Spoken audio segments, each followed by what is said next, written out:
الثاني والثلاثين. لقاء سينطلق بعد قليل في انتظار قرار الحكم.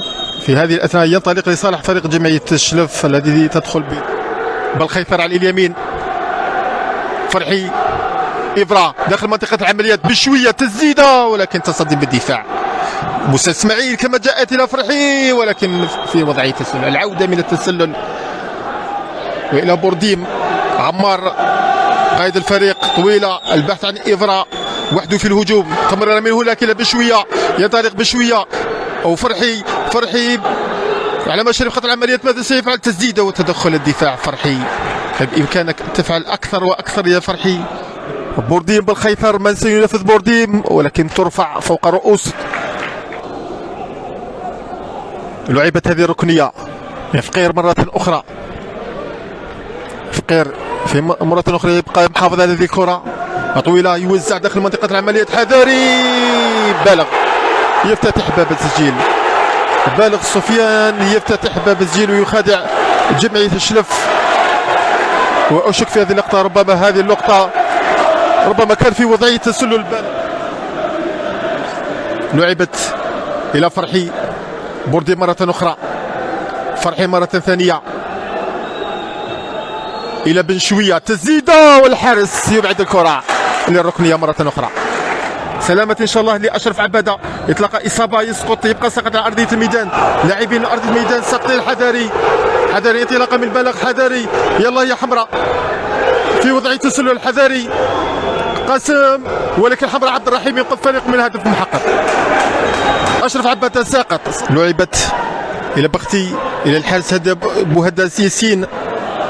يلا يتمكن منها الصداحين داخل منطقة العمليات العربية. تسديد القائم. قائم يمنع يحارب جمعية الشلف من التعادل وعدم الاكتفاء بتمركز الكرة في وسط الميدان. أول كرة إلى مصطفى عليلي. مصطفى عليلي إلى بختوشي. مصطفى عليلي يدخل منطقة العمليات. تسديد مرت فوق العارضة الأفقية.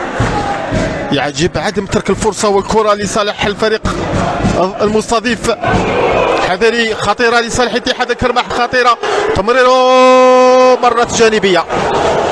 حتى الدفاع انسى نفسه. حتى الدفاع من الطرف. أشرف عبادة بالخيثر. طويلة من بالخيثر إلى الصداحين داخل منطقة العمليات. فرصة تهديد بختوشي. ضربة جزاء لصالح جمعية الشلف. ضربة جزاء لصالح جمعية الشلف يقول حكم المباراة. ضربة جزاء لصالح جمعية الشلف بعد سقوط صداحين أيوب داخل منطقة العمليات. عبد الرحيم حمراء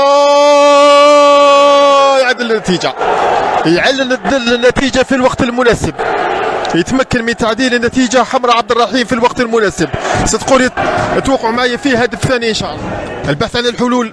فرحي يدخل منطقة العمليات يواصل يسقط ضربة جزاء. لا لا لا لا لا لا لا لا لا. الحكم يشهر بطاقة صفراء لمن لفرحي في وقتها الرسمي. دائما التعادل هدف لهدف بين جمعية الشلف ومستضيفه. حذاري الهدف الثاني والهدف القاطع.